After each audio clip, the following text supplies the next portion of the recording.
রিপোর্টারদের ডেকে মৌলির সামনে বাণীকে কোম্পানির সমস্ত দায়িত্ব তুলে দিল পিনাকি। হ্যাঁ বন্ধুরা, সম্পূর্ণটা জানতে ভিডিওটা প্রথম থেকে শেষ পর্যন্ত দেখতে থাকুন। ধারাবাহিকের শুরুতে দেখা যাচ্ছে যে ঈশানী তো চা খেতে খেতে বাণীকে বলছে যে যেভাবে তোমরা একটা নাটককে আসল সত্যি করে সকলের সামনে তুলে ধরেছো সেটা কিন্তু অতুলনীয়।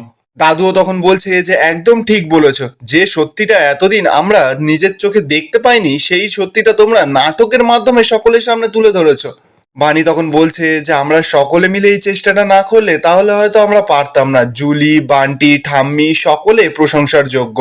মৌলির তো এদিকে এইসব কথা শুনতে একদম ভালো লাগছে না। মৌলি তখন উঠে ওখান থেকে চলে যাচ্ছিল।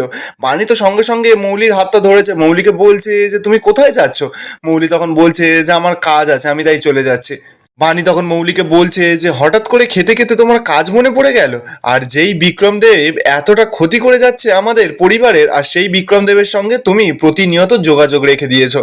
মৌলিতে এবার নাটক করছে, বলছে কি বলছোটা কি তুমি, আমার বিক্রম দেবের সঙ্গে কোনো যোগাযোগ নেই। বাণী তখন সরাসরি বলছে যে আচ্ছা তুমি এটাই বলতে চাইছো যে বিক্রম দেব যদি এই চক্রান্তটা করে তাহলে তুমি তার সঙ্গে জড়িত নেই, তাই তো? মৌলিতে এবার চিৎকার করে বলছে যে আমি চিৎকার করে বলতে পারি যে বিক্রম দেবের সঙ্গে আমার কোনো যোগাযোগ নেই, আর বিক্রম দেব কি করেছে আমি সেটাও জানি না। ঈশানী তো সেই মৌলির দিকে ঝুল টেনে কথা বলছে, বাণীকে বলছে যে বাণী এবার কিন্তু বাড়াবাড়ি হয়ে যাচ্ছে, আমাদের কাছে কিন্তু কোনো প্রমাণ নেই যে মৌলি এই সব কিছুর পেছনে আছে। এবার যখন ও আমাদের কাছে প্রমাণ নেই তাহলে ও যেটা বলছে সেটাই কিন্তু আমাদের বিশ্বাস করতে হবে। মৌলি তো এবার নাটক করতে করতে ঈশানীর কাছে গেছে, ঈশানীকে গিয়ে বলছে যে দেখলে মম, দেখলে যে আমি যাই করি না কেন এই বাণী আমাকে সারাক্ষণ দোষারোপ করেই যাচ্ছে। এবার তো সেখানে অনিরুদ্ধ মৌলির ঘর থেকে একটা কার্টুন নিয়ে এসেছে, মশলার কার্টুন। পিনাকি, দাদু সকলে তো অবাক, বলছে যে এটা আবার কিসের কার্টুন। নয়নতারা তখন নাটক করতে করতে বলছে যে এই কার্টুনটা তো আমি চিনি। অনিরুদ্ধ তো এবার সকলকে বলছে যে এটা বিক্রম দেবের মশলার কার্টুন। তো পিনাকি এবার অবাক, বলছে তা এটা এখানে কি করে এলো। বাণী তখন বলছে যে সেটাই তো প্রশ্ন মৌলির কাছে, আর মৌলি বিক্রম দেবের মশলার কার্টুন তোমার কাছে কি করছে। দাদু তো এবার অবাক, বলছে যে মৌলির ঘরে এই কার্টুন ছিল। নয়নতারা তখন বলছে যে আজ্ঞে হ্যাঁ। পিনাকি তো এবার রেগে গেছে, মৌলিকে সরাসরি জিজ্ঞাসা করছে যে তোমার ঘরে এই কার্টুনটা এলো কি করে বলো। মৌলি তো এবার ঘাবড়ে গেছে, চুপ করে আছে। ঈশানী তখন মৌলিকে বলছে যে মৌলি তুমি যদি কিছু জেনে থাকো তুমি পরিষ্কার করে বলো। নয়নতারা তখন সকলকে বলছে যে আমি আমি কিন্তু এই বাক্সগুলো দেখেছিলাম, আর আমি যদি এই বাক্সগুলো না দেখতাম তাহলে কিন্তু মৌলি এই বাক্সগুলো শটাং করে পাচার করে দিত, আর সবাইকে অস্বীকার করতো যে ও এই বাক্সর ব্যাপারে কিচ্ছু জানে না। মৌলি তো এবার নাটক করতে করতে বলছে যে আচ্ছা এই বক্সটা যে আমার কাছে আছে তাতে কি হয়েছে। বাণী তখন মৌলিকে সরাসরি বলছে যে আচ্ছা আগে তুমি আমার একটা প্রশ্নের উত্তর দাও তো।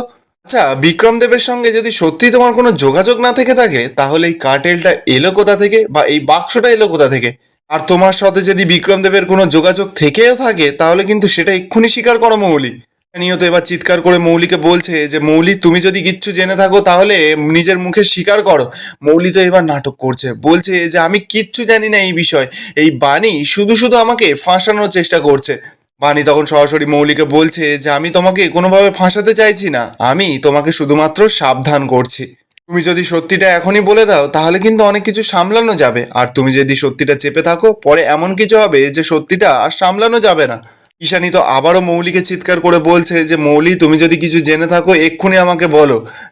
মৌলি তো এবার নাটক করা শুরু করে দিয়েছে, বলছে যে কি বলি বলো তো মম, আমি তো গ্র্যান্ড মমিকে আগেও বলেছি যে এরকম স্যাম্পেল বিক্রমদেব সকলের কাছে পাঠিয়েছে, তাই সেই স্যাম্পেলটা আমার কাছেও পাঠিয়েছে। তখন তো আমি বুঝতে পারিনি যে এই একটা স্যাম্পেলের জন্য এত বড় একটা ঝামেলা হয়ে যাবে। নয়নতারা তখন সরাসরি বলছে যে তা এতদিন কাউকে বলনি কেন। মৌলি তখন নাটক করতে করতে বলছে যে আমি তো ভেবেছিলাম যে এটা শুধুমাত্র একটা স্যাম্পেলের কপি, কিন্তু এত বড় যে এর পেছনে চক্রান্ত জড়িয়ে থাকতে পারে সেটা কি আমি ভেবেছিলাম। দাদুও তো এবার প্রশ্ন করছে, বলছে যে তুমি তো কোনোদিন এই কথাটা বলনি, এতদিন ধরে স্যাম্পেলটাকে নিজের কাছে নিয়ে বসেছিলে। মৌলি তখন বলছে যে হ্যাঁ দাদাই, আমি এই জিনিসটাকে ইগনোর করেছিলাম, কিন্তু এমনভাবে তোমরা সকলে মিলে আমাকে জেরা করছো যাতে মনে হচ্ছে দেখে যে আমি যেন এই জাল মশলাগুলো বাজারে ছড়িয়েছি।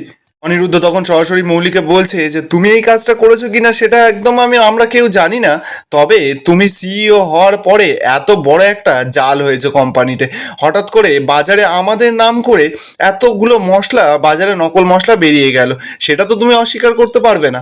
পিনাকিও তখন বলছে যে এতে শুধুমাত্র কিন্তু কোম্পানি বিপদে পড়েনি, কোম্পানির মান সম্মান সমস্ত কিছু ডুবে গেছে। তো অনিরুদ্ধ এবার মৌলিকে বলছে যে মৌলি, এটা সিইওর কাছে কিন্তু অনেকটা বড় ব্যাপার। নয়নতারা তো এবার মাঝখান থেকে বলছে যে আমি তো আগেই বলেছিলাম। মৌলি তো এবার নয়নতারাকে থামিয়ে বলছে যে গ্র্যান্ড মামি তুমি আবার শুরু করো না প্লিজ। নয়নতারা তখন বলছে যে কেন, আমি তো আজকে বলবোই। আমি তো আগেই সকলকে বলেছিলাম যে মৌলিকে এইসব সিইও না বানিয়ে আগে ওর বিয়ের ব্যবস্থাটা করো।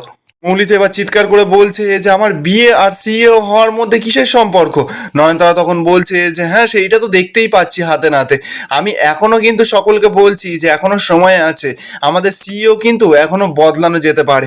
মৌলি তো এবার চিৎকার করছে, চিৎকার করে বলছে যে না এটা হতে পারে না, আমার সিইও পদ একদম কেউ কেড়ে নিতে পারে না। পিনাকি তো এবার মৌলিকে থামিয়ে দিয়ে দাদুকে বলছে যে বাবা একবার কিন্তু এই সিওর ব্যাপারটা নিয়ে সত্যি ভেবে দেখা উচিত। ঈশানী তো সেই মৌলির সাপোর্টেই কথা বলছে, বলছে যে না আমি কিন্তু এতে একমত নই। একটা ছোট্ট সমস্যার জন্য আমার মনে হয় না যে একজনকে সিওর পদ থেকে সরিয়ে দেওয়াটা উচিত। মৌলি তো এবার ঈশানীকে বোঝাচ্ছে, বলছে যে মম তুমি বিশ্বাস করো। ঈশানী তো আবার মৌলির ওপরে চিৎকার করে উঠেছে, বলছে তুমি চুপ করো আমি কথা বলছি তো। ঈশানী তো এবার বানি আর অনিরুদ্ধকে বলছে যে একজন যখন ভুল করেছে তখন শুধরানো ওটা আমাদেরই দরকার। আর তোমরা তো এই কার্টুনের কথাটা অনেকদিন আগে থেকে জানতে, তাহলে তোমরা ওকে ভুলটা ধরিয়ে দাওনি কেন? তোমরা কি সকলে মিলে ওয়েট করছিলে যে একটা বড় ড্রামা করার আর তারপর সকলে মিলে যাতে ওকে অ্যাটাক করতে পারো, তাই না? অনিরুদ্ধ তখন সরাসরি বলছে যে আবারও একটা সুযোগ, এই কদিনের মধ্যে যদি এই অবস্থা হয় তাহলে আরো কতটা দিন পর কি যে হবে সেটা তোমরাই বুঝতে পারছো। পিনাকি তো এবার সকলকে বলছে যে আমারও কিন্তু সেম মত। তো ঈশানী তো এবার কিছু বলতে যাবে, পিনাকি তখন ঈশানীকে সরাসরি বলছে যে ঈশানী এটা কিন্তু ইমোশন দিয়ে দেখলে হবে না, তুমি একবার মা না হয়ে একবার কোম্পানির বোর্ড অফ ডিরেক্টর হয়ে ভেবে দেখো ব্যাপারটা কীরকম। দাদু তো এবার পিনাকিকে বলছে যে পিনাকি এত সহজে কিন্তু সিইও বদলে দেওয়া যায় না, আমাদের বোর্ড অফ মেম্বারদের সমস্ত কিছুর সঙ্গে কথা বলতে হবে, আমাদের তো শুধুমাত্র এটা পরিবারের ব্যাপার নয়, তাই না? আমি আগামীকাল সমস্ত বোর্ড মেম্বারদের আমাদের বাড়িতে রাখবো, তারপর সকলের সিদ্ধান্ত নেওয়া হবে আর আমি ফাইনাল সিদ্ধান্তটা দেব। পিনাকি তখন বলছে যে হ্যাঁ আমিও সেটাই চাই। মৌলি তো এবার কিছু একটা বলতে যাবে, দাদু সঙ্গে সঙ্গে মৌলিকে বলছে যে আর কোনো কথা নয় মৌলি। মৌলি তো এবার মনে মনে বলছে যে বোর্ড মিটিং করো, যা ইচ্ছা তাই করো, কিন্তু আমি সিইও যখন হয়েছি আমি সিইও থাকবো। আমাকে এই চেয়ার থেকে সরানোর ক্ষমতা কারোর থাকবে না, আর এই ব্যবস্থাটা আমি নিজেই করব। অন্যদিকে দেখা যাচ্ছে যে অনিরুদ্ধ তো বাণীর কাছে আস্তে আস্তে করে গিয়ে বলছে যে দাদু কি ডিসিশন নিতে চাইছে সেটা তোমার কি মনে হচ্ছে। বাণী তখন বলছে যে দাদু যে ডিসিশনই নিক না কেন কোম্পানির ভালোর জন্যই নেবে অবশ্যই। আর একটা কথা, সেই সিদ্ধান্তে কিন্তু আমাদের পরিবারের মঙ্গলই হবে।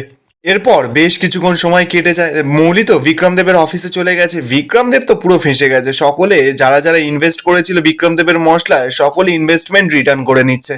বিক্রমদেবকে তো সকলে ফোন করছে, করে যারা যারা বিক্রমদেবের কোম্পানির শেয়ার কিনেছিল, যারা যারা ইনভেস্ট করেছিল সবাই সব টাকা পয়সা বিক্রমদেবের কোম্পানি থেকে তুলে নিচ্ছে। ব্যাস বিক্রমদেবের তো এবার পুরো মাথা খারাপ হয়ে গেছে। বিক্রমদেব তো চিৎকার করে বলছে যে আবার বানি তুমি আমাকে মাত দিয়ে দিলে পুরো আমাকে, আবার আমি তোমার কাছে হেরে গেলাম, না না এটা কিছুতেই হতে পারে না। আর এখানেই আজকের এপিসোডটা শেষ হয়ে যায়। আপনাদের কেমন লাগলো আজকের ও মোর দরদিয়া সিরিয়ালের এপিসোডটা কমেন্টে অবশ্যই জানাবেন, আর ভালো লেগে থাকলে চ্যানেলটা অবশ্যই করে সাবস্ক্রাইব করে যাবেন।